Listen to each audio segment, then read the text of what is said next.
All right, guys, welcome back to Wide Awake News Radio, hour number 2 on this second day of 2013. Dinah Everett Snyder is our guest for this second hour. Now, she was on a couple weeks ago, and we tried to cram too much into 1 hour, is what we ended up doing. So we didn't get to finish the interview, but in just a second here, I'm going to have her come back on and recap what we talked about when she was on first time. I'm just going to let her explain it because we can get through a quick review of what we were talking about, which is this study of veterans who have symptoms of PTSD and autism type symptoms. And look, she had an absolutely outstanding response from the last time she was on the program.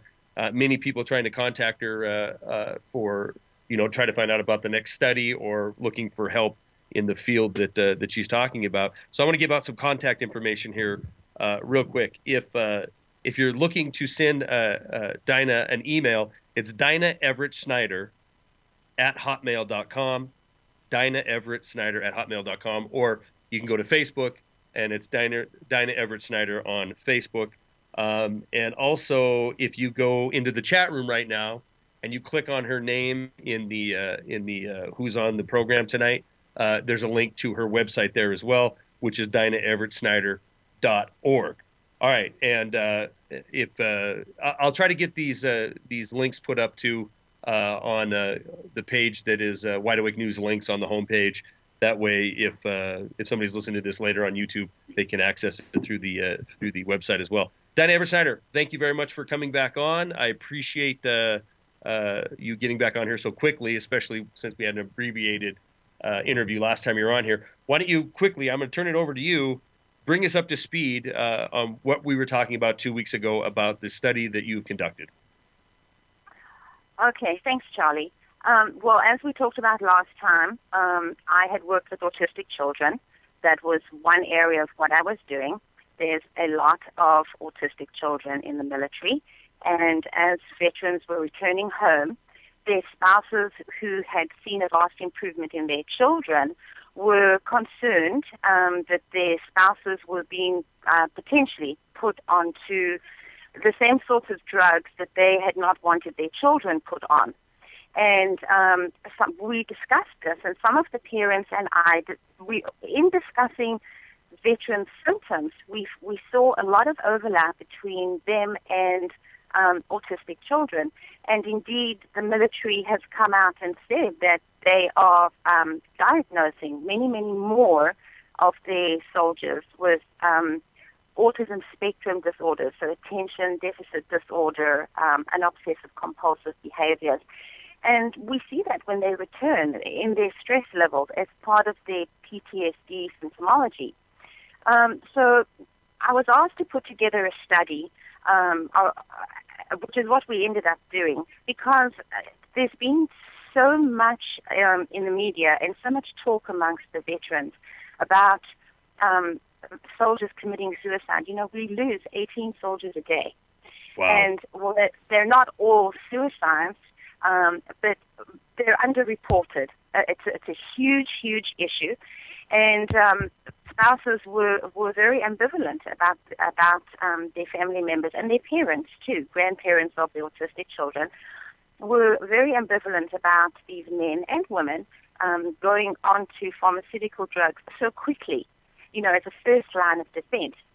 So I put together a study. We sent out questionnaires. It went out to 403 interested parties, and from that 403, 30 qualified. And then we went ahead and did blood testing and urine analysis to make sure that none of them would have anything in their bodies that would interfere, because we wanted to do a heavy supplement program. So we wanted them to be as clean as possible so that we could really examine how they felt on all these supplements and the adjunctive therapies and things that they were going to be participating in. When we got the blood work and urinology results back, only 6 qualified. Which is incredible. Which that was the thing that was in the first interview was incredible to me. With the hundreds and hundreds, 6 that were 6 clean. emerged. Yeah. Yes. And, the 30 had all said that they, even after we explained the parameters of the study, but all 30 of them in the room had said, yes, no, even after this 2-hour discussion, we qualify. And then, of course, 24 of them didn't because they forgot that they were on over-the-counter medications for their sore shoulder, their sore hands, their sort of pseudo-arthritis and, symptoms, of course, statins, and then the energy drinks is a very, very big thing, particularly for the military, but it's also a very big thing in what it reveals in blood work and p-tests because of the chemical composition of the ingredients. So there we had 6 men who qualified. And the big thing for me was here are 6 men. They have spouses, and they have other family. And between the 6 of them, there's 16 children that are potentially being impacted by whatever these 6 men are going through. So as with all people, I mean, the military is no different to anybody else, but it's worth noting that when you're treating people, there's a bigger picture, and the bigger picture is the extended families and the children, and what this potentially could lead to for these people. So last time we covered in the study, a little about the drugs that they didn't want to go on, and the things that are so popular, so antidepressants, all the mood-altering things, SSRIs and things like that. And the fact that they wanted to steer clear of these so profoundly. So we put together. Was there any indication on why they wanted to steer clear? I mean, was just their own research, their own experience? They didn't want to get onto these drugs that so many of their fellow soldiers have been put on. Well, there were a few of the soldiers that knew some of the soldiers, the returned veterans who had died after they'd returned home. And although the deaths were ruled suicides, 2 deaths were ruled suicides, their friends, other returned veterans, felt very strongly that these were not suicides, that these were accidental deaths due to the effect of the drugs that they were taking. And subsequently, there's a lot more talk about this in psychology circles. And also, the military is a very closed circuit enterprise. The families, when those that are deployed, those that are home are very tight with each other. There's newsletters that go out, they get together. It's a very tight circle. So what affects one tends to affect many. What one hears, the entire group will hash out and talk about and think about. And then there had been one particular woman who was a returned veteran herself. Her husband was also in the military, and so was her brother, and he was treated for PTSD, and he ended up committing suicide. But there was, a crux of the biscuit for him, and that was that he couldn't bring his service dog back with him. And ultimately, we all felt that was the thing that truly pushed him over the edge. But for 2 years, he had been a very, very different person as they had meandered their way through various drug protocols for him. But he was never amenable to trying anything else and was very trusting. So, and then they know other people who've gone on Paxil and things like that who didn't feel good or who family members noticed a negative impact. So, and because we'd already worked so extensively with the children and had such an incredible response from them on aminos and things like that, where you have children that have been on asthma inhalers and things and huge behavior modification medication protocols, pharmaceutical drugs. And these parents have been away for 2 years, and they come back and they can't believe the change in the child, and then they understand that this child is no longer even on any of these medications. They want to know more.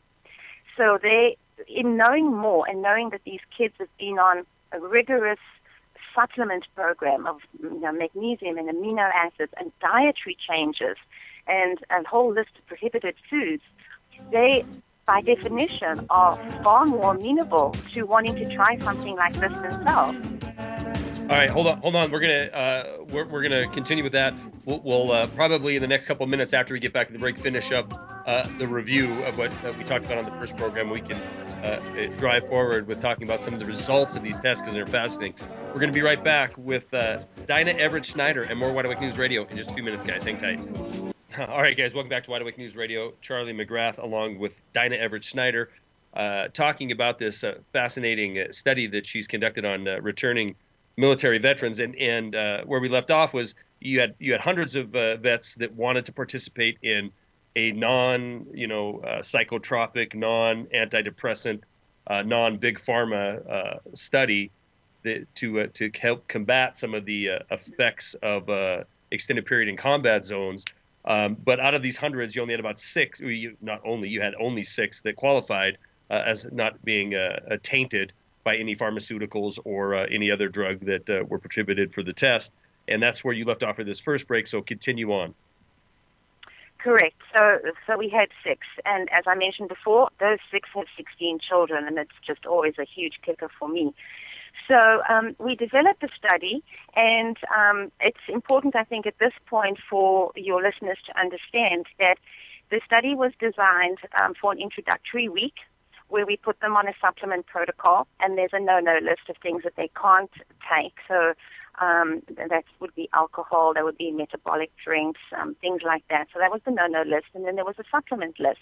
And we gave them all the supplements that they would need with the daily dosing schedule, and that was the first week. And then the second week is really the first week of the study, because now they've been on the supplements for 1 full week. And each week, then there were 6 weeks, and each week had its own theme, and there was homework, and there was things that they had to do. And we used it to really build the team, because, of course, in the military, they're trained to work as a team. The team is everything. You sacrifice your own self for the good of the team, and that's really the whole thing. So the study was designed very specifically for veterans, not for civilian population, and you see that as you continue on through the study. So each of the 6 weeks had a theme. Each of the 6 weeks had a group session. They had a couple session with their spouse or their girlfriend. And then they were matched with one of the other team members, and that was called the twin sessions. So there was a lot of therapy on a weekly basis, and the group sessions were 4.5 hours. The private sessions were the regular 55 minutes. The twin sessions, where there were 2 veterans per session, was 95 minutes. And then the couple sessions were also 95 minutes. And at the end of that 6 weeks, we took them, they coined the title Ground Zero. And at Ground Zero, they had to arrive very early in the morning in their uniforms, change into their PE outfits. There was no talking. And we introduced them to cannabis. Now, they had juiced cannabis raw and had it for 3 days prior to the Ground Zero event. And then the day of Ground Zero, which is the 24-hour study, you can think of it as a lockdown situation, although none of them were going to leave. They were there with myself and the therapist, and they smoked cannabis through a water pipe and got well and truly stoned. And they were there for 24 hours. And over the course of that 24 hours, we went through everything that they'd gone through in the previous 6 weeks that had been the build-up to that Ground Zero event. And then they slept it off there. And when they woke up, they were escorted home. We had a support team of other veterans, coincidentally some of those who didn't qualify for the study. And they were escorted home by the other veterans. And then something that had not been written into the study but came to be relevant, and so we included it, was 2 group sessions for the spouses and the parents and the siblings of the study participants. It became necessary for the veterans to have a spokesperson and to have an intervention, as it were, with the family so that they could understand a little more about what we'd been doing and what these men faced and what the expectations were for the future. And then after that, there was 2 more weekly group sessions, couple sessions, twin sessions, and so on. And then the study participants themselves wanted to throw a party, a get-together for everyone that had been involved in the study. So the people that had escorted them home, their spouses, their parents, siblings, children, everyone, all got together and had, it wasn't really a party, it was just a very super get-together that was very profoundly different from the first meeting that we had had. And so that's really a quick overlay of what the study was.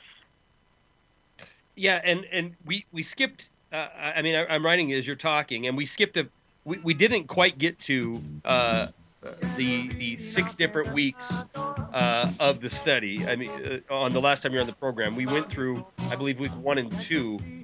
So when we come back from this break, I want to hit on those real quick, and then talk about cannabis, talk about how you ended up using this in the study and why it worked, and how do you know that it worked. These are the things we want to cover on the backside of this break. We're going to be right back with Dinah, Everett, Snyder, more Wide Awake News Radio. Hang tight.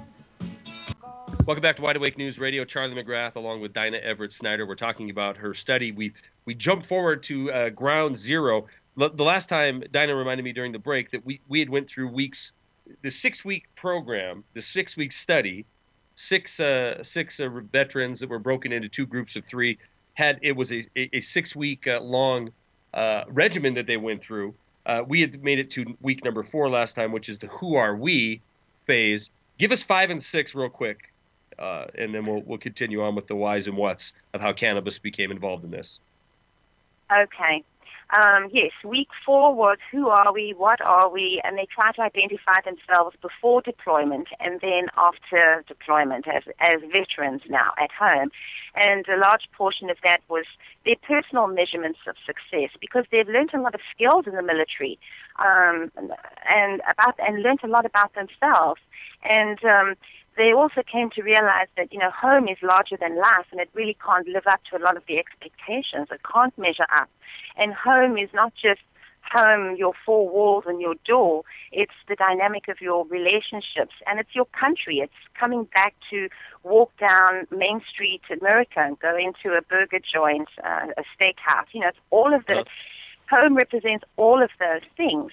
And so the homework for week 4 was that they had to write their own examples of their path within the context of the stages of grief. And it could be, anything. It didn't have to necessarily involve the military, of course, although that was the thrust of it, but they were welcome to write as many or as few things as they wanted.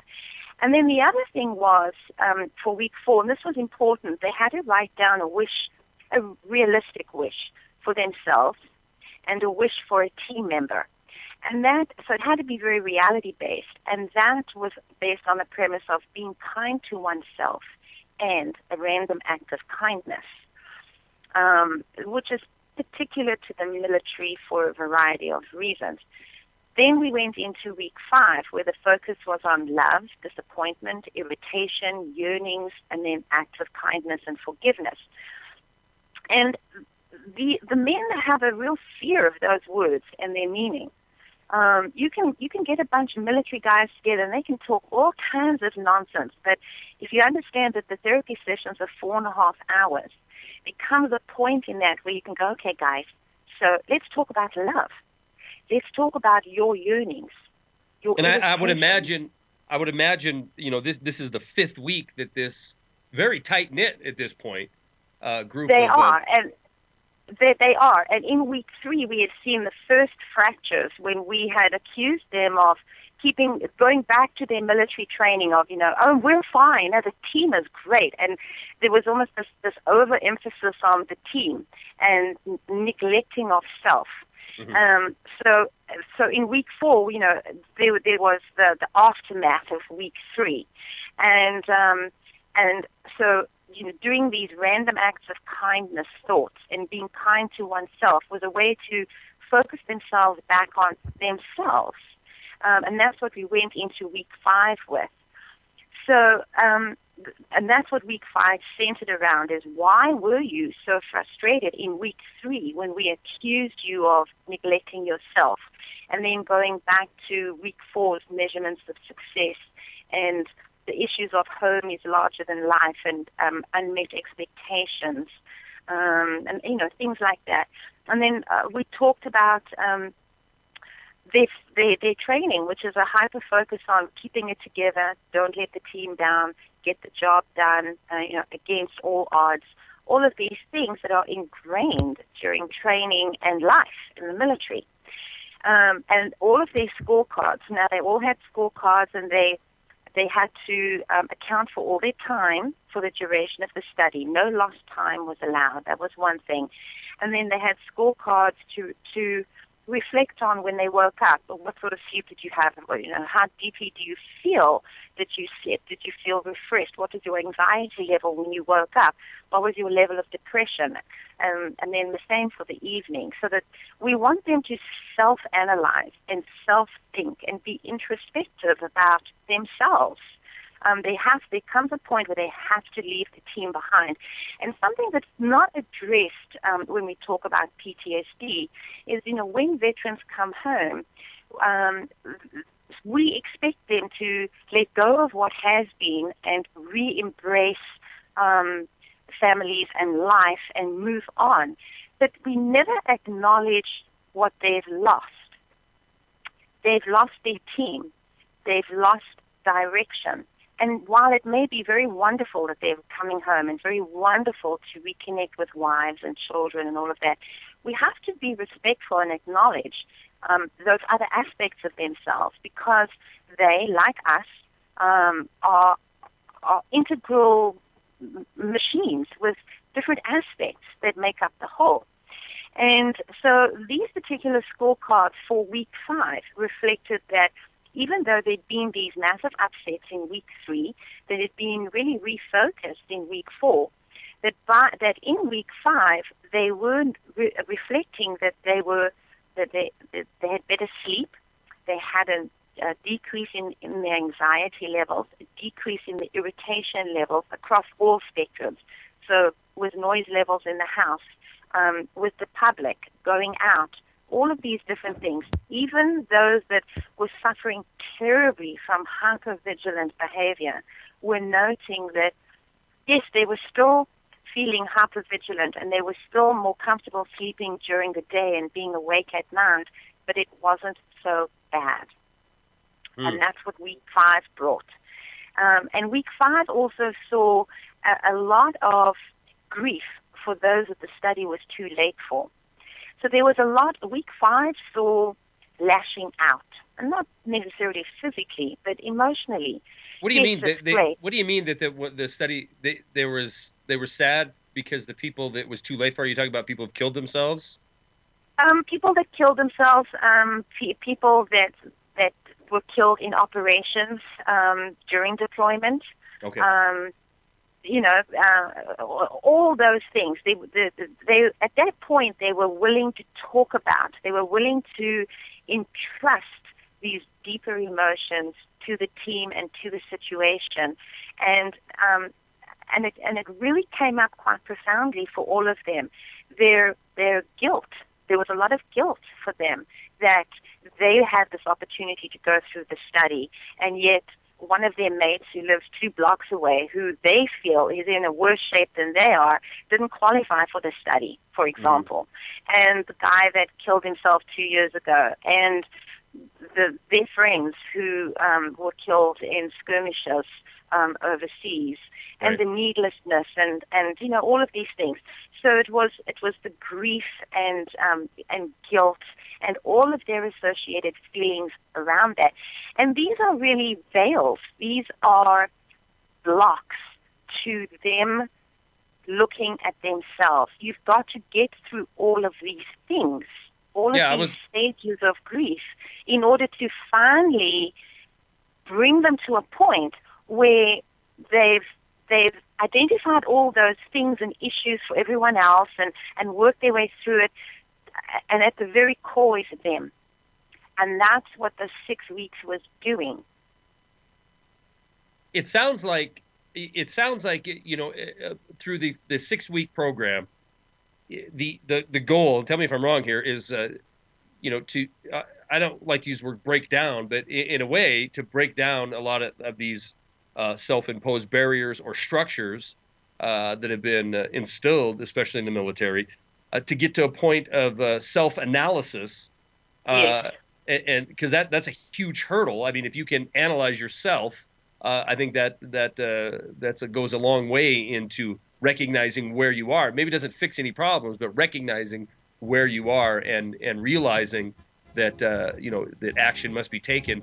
Oh, dang it! I can't believe we're at the last coming up in the last segment. All right, when we come back, I definitely want to talk about after week 6, ground zero, the 24-hour cannabis challenge, we'll call it. We're going to talk about that with Dinah, Everett, Snyder. More Wide Awake News Radio. Please hang tight. All right, we have about 11 minutes left, and I want to cut to the ground zero, the cannabis. We those listening on Justin TV during the break, you heard us have a dialogue about it, the goal. It seemed to be, and Dinah confirmed this, is to help break down these walls, these barriers that you put up, especially military that goes into these combat areas and have seen combat. You start to build self-preservation mechanisms, and certainly the team mentality is a huge part of that. So breaking through all that armor, which they leave the military, they're just handed their final pay, and that's it. You're done. See you later. Good day.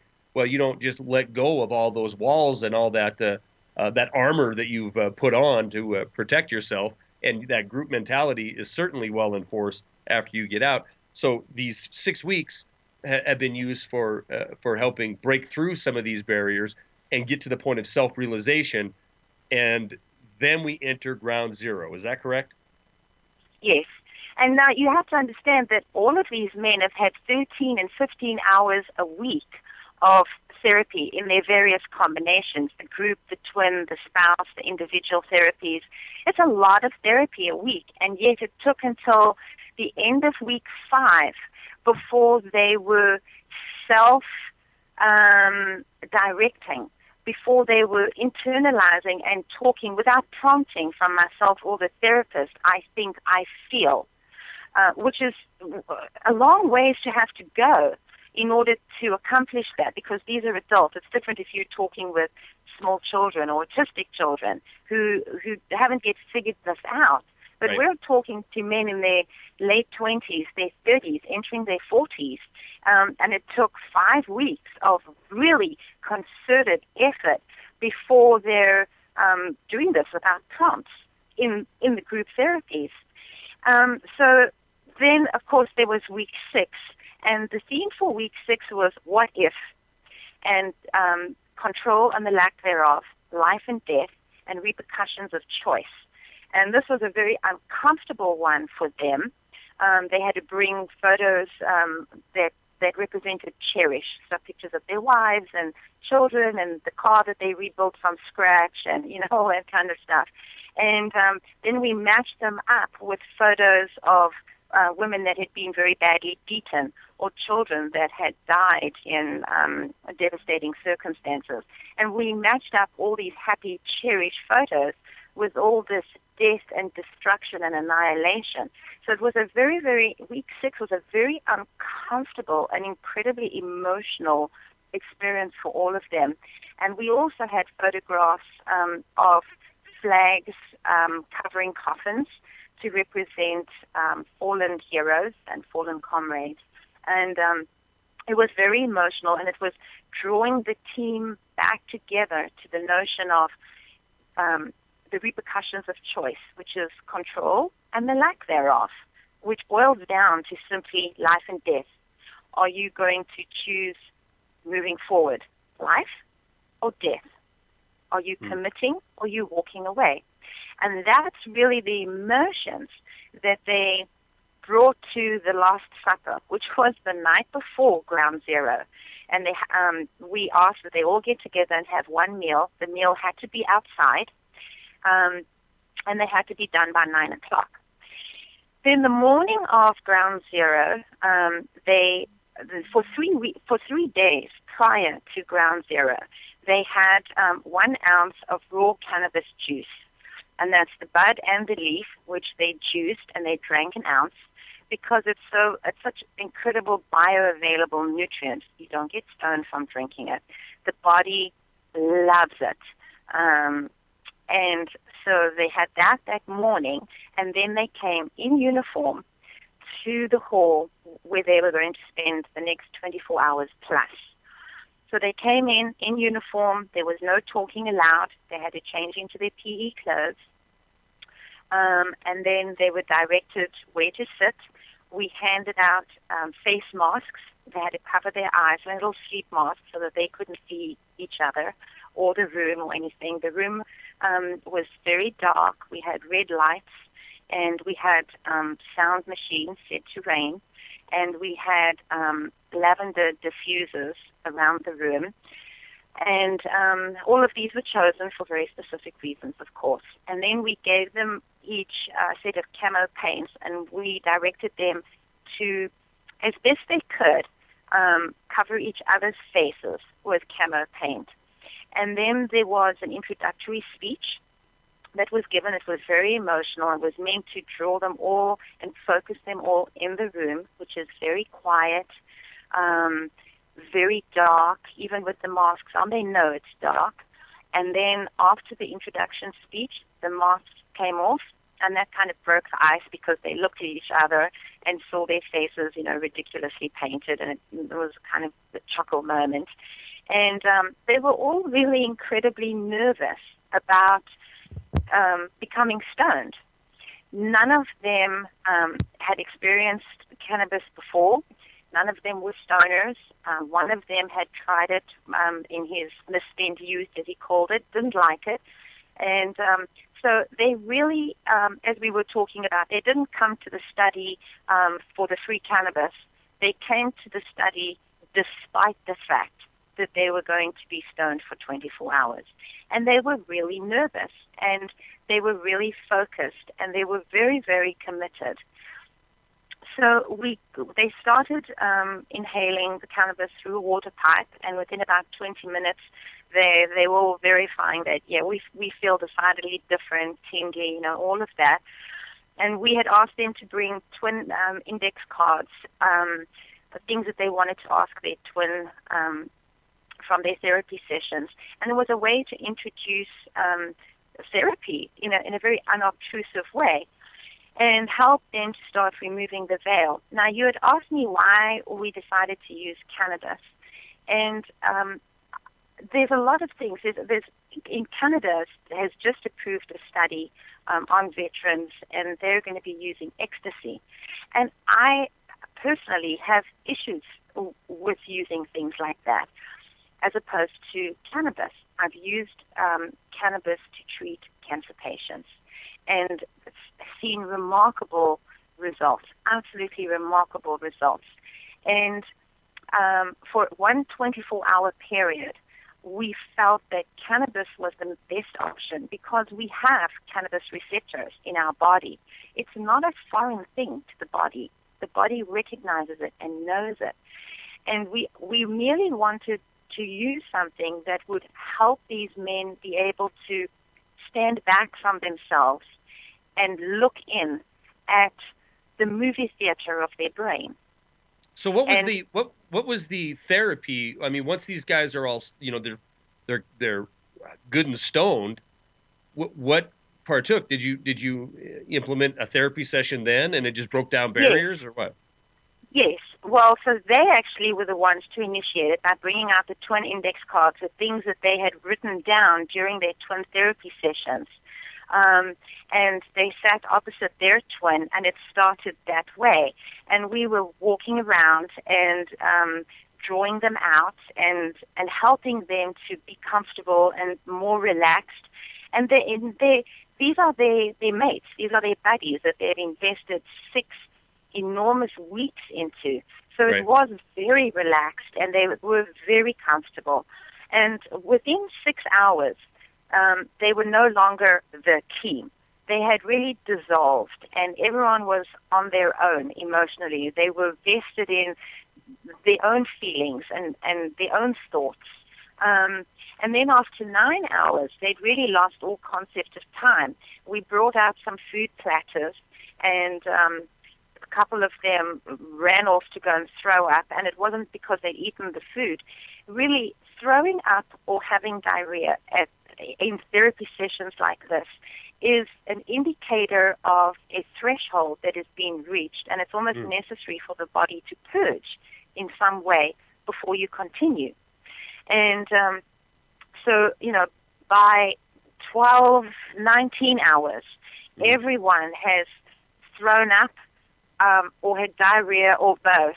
Wow. 5 of them had used the punching bag, although they later recalled using the punching bag, but it was a very different experience being stoned, and they were able to identify the mechanisms and triggers that led them to that physical manifestation of violence, which they're not able to identify when they're cold stone sober, Yeah, no, it makes complete sense.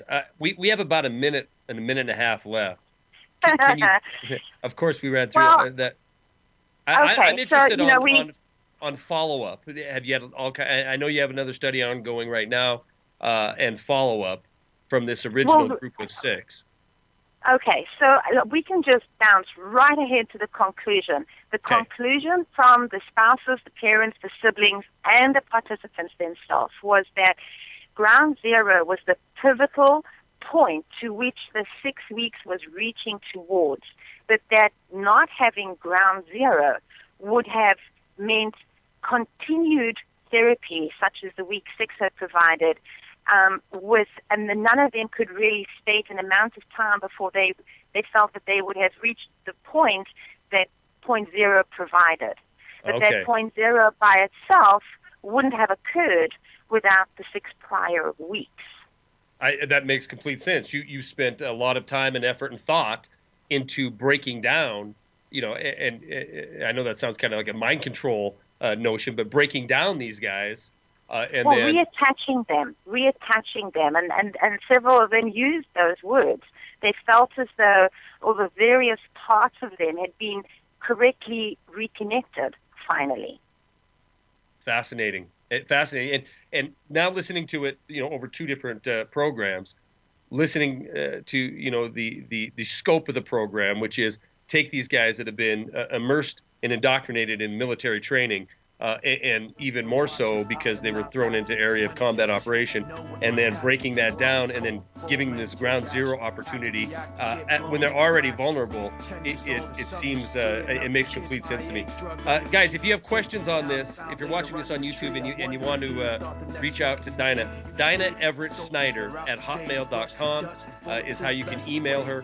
Dinah Everett Snyder on Facebook if you want to Facebook her. Dinah, thank you very much. Absolutely fascinating. I want to get you back on again and get a follow-up on this if we can.